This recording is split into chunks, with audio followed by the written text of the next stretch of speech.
in this conference. I am happy to see you. Also some colleagues that I cooperate with are here, so it's a big pleasure for me. I think that this conference is amazing because it brings many people from all around the world to work together, and it shows a lot of solidarity and cooperation of many nations together. So thank you very much for the organizers for giving me this amazing platform to give the talk. And by the way, I loved very much all the time slots of the breaks of the to see the beautiful Ukraine. So thank you very much. Okay, so I am an algebraic geometer, and I work in the general question is to work in classification of algebraic surfaces and curves. So in this talk, I will try to focus on algebraic surfaces, although the main work is on the branch curves of the surfaces and how they connect with each other. I will explain very soon. So I hope you can see my screen. Yes, everything is okay. Yes, we can see your screen. Everything is okay. Okay, wonderful.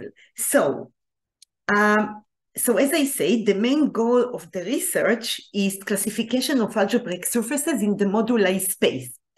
So we all know that the classification of algebraic surfaces, but also algebraic curves, in particular branch curves, is an interesting question for many years. So fundamental groups are very nice invariants in the classification. I will explain right away why. So let us start with an algebraic surface, I denote it as S, in some projective space. We project S onto the projective plane CP square. We use a generic projection to do this, and we get the branch curve C in CP square. So the curve C can tell us a lot about S, because we can find fundamental groups, we can know the types of the singularities that we have in C, we can compute some Chern numbers, and so on. There are a few nice techniques to do it. So we can get a presentation of the fundamental group G, so I will denote it G all along the talk. Okay, you can see here the notation of G. Okay, this is the fundamental group of the complement of C in CP square. It is denoted by pi 1 of CP square minus C. Now, group G does not change when the complex structure of S changes continuously. So all surfaces in the same component in the moduli space have the same homotopy, and therefore they have the same group G. So therefore it's a nice invariant. But because C is very complicated, then also to produce a presentation for G might be complicated as well. So to tackle this problem, we use the formation of surfaces. So we call this the generation. So we have it as follows in the following diagram. We have S, the algebraic surface. This is the generic projection, and this is the branch curve C in CP square. But because this is very complicated to draw, what we do is that we take the generation to a union of planes. We call it S tilde, and we project it also via generic projection to get C tilde. This is the branch curve of S tilde, and this is a collection of lines. Okay, so for us, it's a line arrangement. Now, we can also find the group G after recovering this branch curve C. And we can get a presentation of G by generators, I call them GI, and by a list of relations.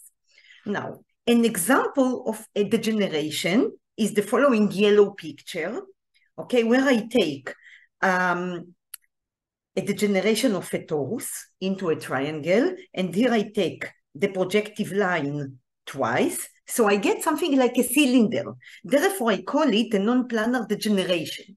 So this is a joint work with Tan, Xiu, and Yoshpe. So what you see here, it's like a triangulation, okay? And each triangle is numbered. Now, a question, what do we profit from the generation?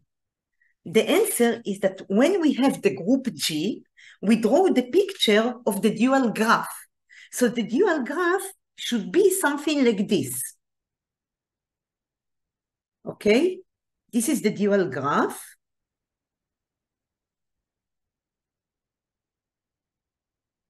Here. And because of this identification of a cylinder, this one will connect to this one, and this one will connect to this one. Okay, so what you see is the following, that this edge will have two vertices here, okay, and the numbers will be the same numbers of the triangles. So if I numbered it as A and B, the vertices will be also A and B. Okay, so actually each GI will correspond to a transposition AB later on when I explain how I involve also the symmetric group in all these computations. Okay, so that was a nice picture just to show you how it looks and what we profit from it. Let's continue. Now, if G is too complicated, then we can calculate a quotient, a special quotient of G. I call it G Galois. And this is actually the fundamental group of the Galois cover of the surface F. Okay, just please remember this notation, G Galois, for the rest of the talk. Now, we pay attention that if N is the number of the triangles in the generation, and we can take a quotient of G, this nice quotient, by the squares of the generators, okay, each generator square is the identity, then actually the G Galois, this group, is the kernel of the map from our quotient to the symmetric group. And therefore it is nice to work with this map that GI is going to a transposition AB. Okay, let's continue. Now, some results before I explain how we do it. So there are nice theorems. This is a joint work with Gong and Mo. If we take surfaces that degenerate to a such picture with one RK singularity, as you see here, all the fundamental groups of the Galois covers for any K are trivial. There is another result about these two pictures. I will make them big so you can see it better. So this is a 4-degree non-planar degeneration, and the G Galois is trivial in this case. So you can see that we can identify this H4. We can identify also this number 3 and also number 5, and we can get some small pyramid. Or you can see also this picture. We take these two triangles and we identify them along the edges 2, 6, and 8, okay? And we get something like a pillow of a shape of a triangle, okay? So this is degree 6 non-planar degeneration. And the result is that G Galois is Z2 to the 4. And another very nice result, and that was very hard to prove it, it's a joint work with Gong, Kumaroy, Sinichkin, and Vishna, that the G Galois in this case is Machiavellian group of order 2 to the 23. So this is a degree 8 non-planar degeneration. So you take these two pieces and you just glue them together along the edges 5, 6, 8, and 9, and you get like a pillow of a shape of a square. And this is what was proved. Let's continue. So a question, how do we do all this work? So now these are the main steps of the work and what we use. So in order to get the presentation of G, we use the Zariski-Van Kampen theorem. So Zariski-Van Kampen theorem says that if we have a cuspidal curve C of degree n, then we can get the fundamental group G by means of generators and relations. We have n generators, and the following relations might happen. So if it is a branch point of a conic, like this, okay, then the two loops of the fundamental group, you can see here the two loops of the fundamental group, they will have equality between them. If it is a node, then we have a commutation relation. And if we have a cusp, then we have something which is called triple relation. It's like the braid relation. It means that ABA equals BAB. Okay, such relation. Now, because we work in the projective group, we have all the time also number 4, the projective relation. This means that the product of all the generators must be identity. And if you look at the picture down here, okay, this is some nice picture of some degeneration of a surface.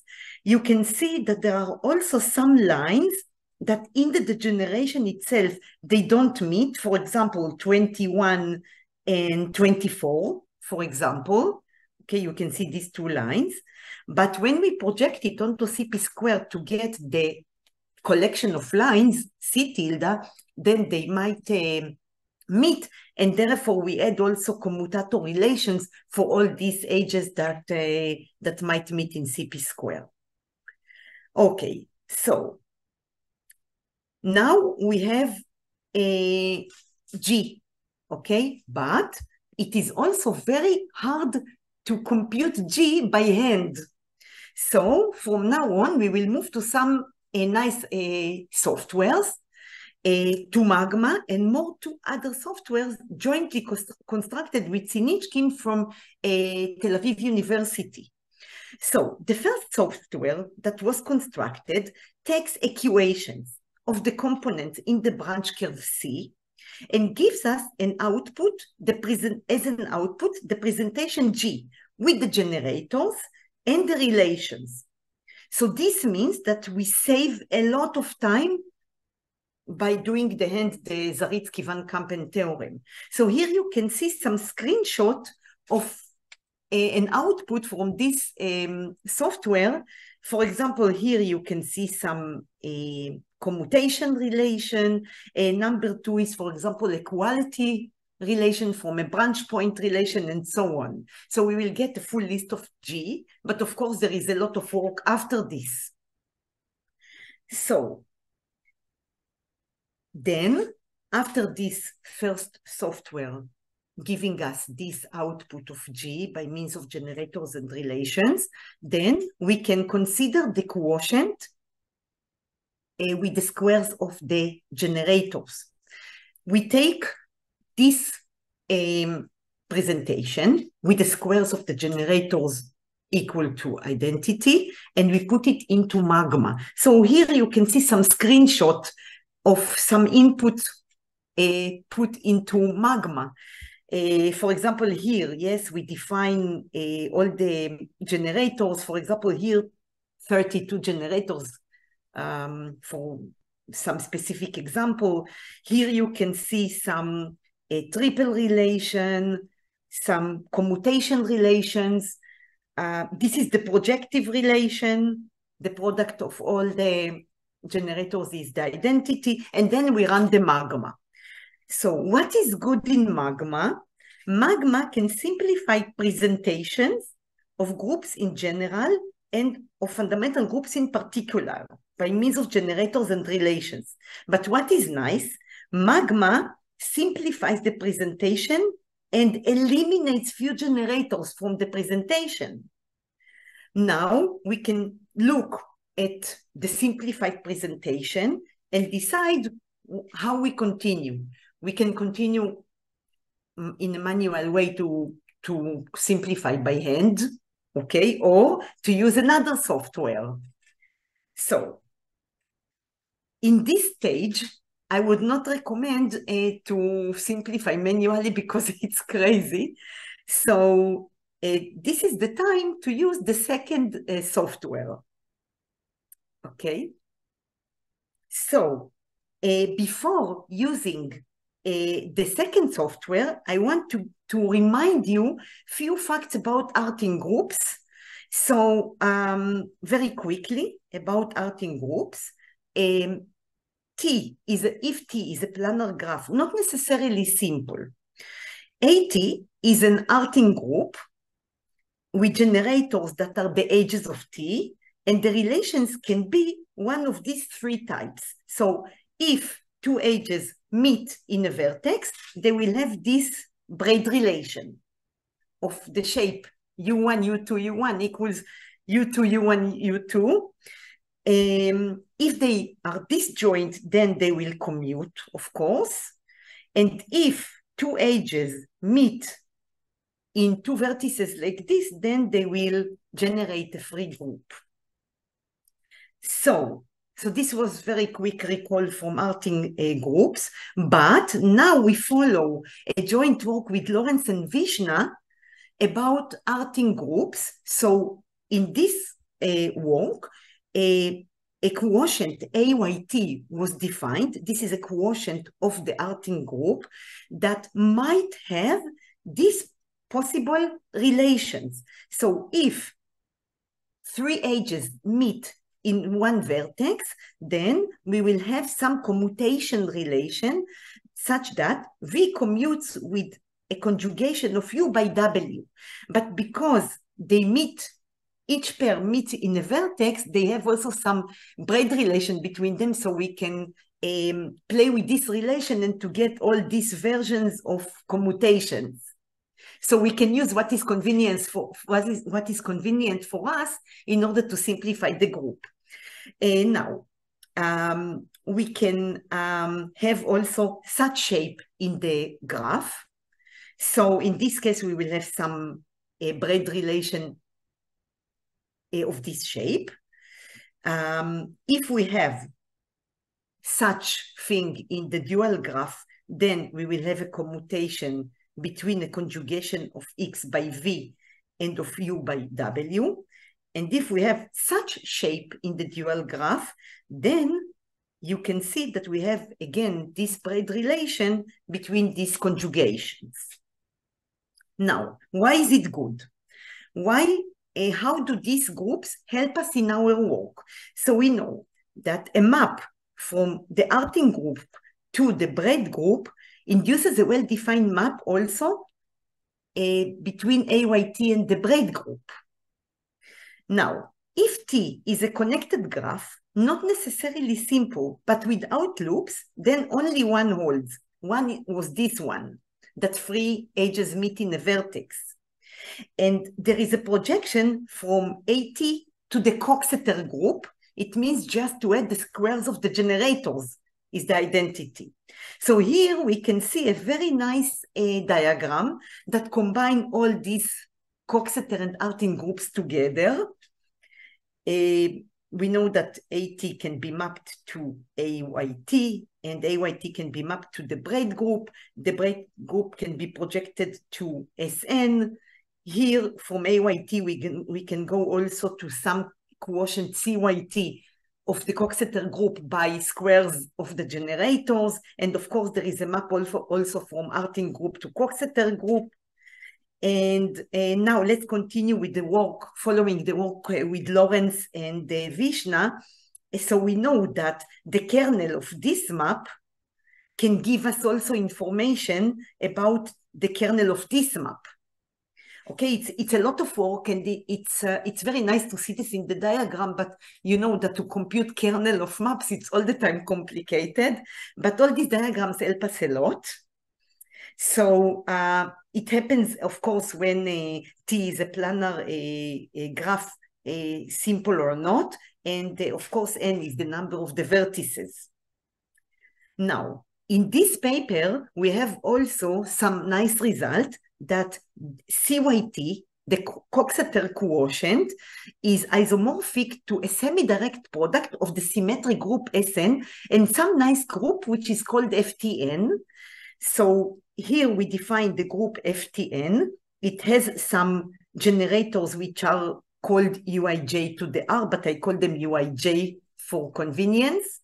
So if they have the same index UII, then they are identity. If we take the opposite elements of, for example, the opposite element of Uij, it will be Uji. If we have here a product of two elements, you see, with the common index, they commute, and then the resulting element will be Uik. And if we have totally different indices, they also commute. So all these relations help us in the to identify the group in the end of the process. So this is very nice. I will show it also later on. Now it's the time to say something about the second software. So it takes the relation of our quotient and pulls them back to this CYT, which is isomorphic to the semi-direct product that I showed in the previous page. So this is because all cases studied so far, it was possible to prove that the generators of our quotient satisfy the defining relation of CYT.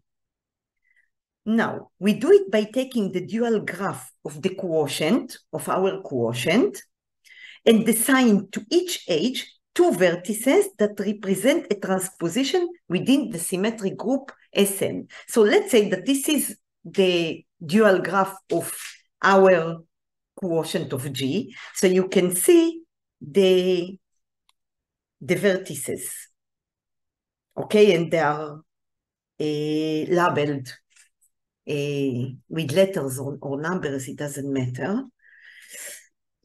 So you can see here a screenshot from the input and the output of the second software. So here we can give some, the map to this semi-direct product into the software. And what happens is that we get an output and many relations are being redundant because, and how do I know this? Because you can see here the numeration of the original relations. There were many, many relations, okay, hundreds of them.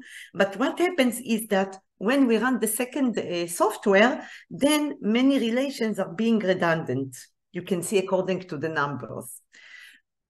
So it's very nice, very convenient. Now, to summarize all this work, you can see that there is a nice commutative diagram, and here we see the connection of all the groups together. So that was our group G, and this is the quotient by the squares of the generators, and therefore we are allowed to map it to Sn, okay? And here CYT is sitting, okay?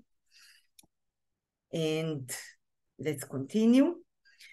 And now, an example how we do it with all the process.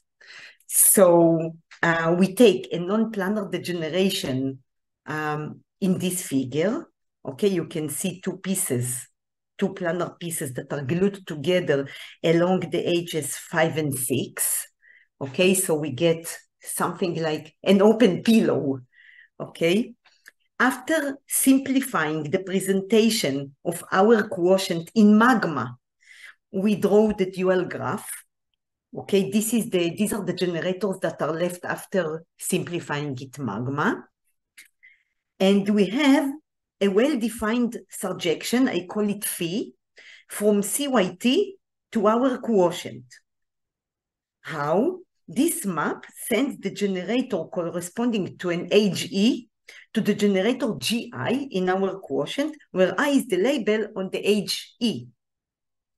Now, we have also the isomorphism that I told you about before. I call it Psi, of CYT to the semi-direct product. In this case of this example, okay, it is a semi-direct product of S8 and F18, S8 because we have 8 vertices. You can see them here. And F18 because we have 1 cycle here. Okay? Now you can see the isomorphism that we defined here. Now, the group S8 acts on the label set L with A, B, C, D, E, F, G, H, and F18 is generated by the elements of the form UXY that I showed you before for X and Y in L. Now, there is a very nice magic here, I think, because here I summarize again the 2 maps that I have. So this is the isomorphism Psi, and this is the map that I have from the Coxeter quotient to our quotient. And actually what we need to do is to compute the kernel of this decomposition. How do we do it? We do it by pulling back the defining relation of our quotient to this semi-direct product of S8 with F18 in the software. Now, in the software, just for this case, especially for this example, we got only a unique non-vanishing relation. That was very nice and surprising, because usually we get hundreds of them and then we need to continue to work more. But in this case, it was very nice because we could get only one relation, and we by conjugating it with some nice transpositions, we could prove that the generators of F18 are contained in this kernel, and we could conclude that our quotient is isomorphic to S8, and because Giga-Lua is the kernel of this map, then Giga-Lua is trivial. So for the end of my talk, I just summarized here the references. Okay, this is the work with Gong and Mo about the RK singularity, if you're interested to look at it. This is for 4 and 6 degrees non-planar degenerations. This is for the 8 non-planar degeneration, 8 degree with the pillow square. And this is the Artin paper about with Lawrence and Vishna. And I would like to thank you very much for listening to my talk. Thank you very much for giving me this opportunity.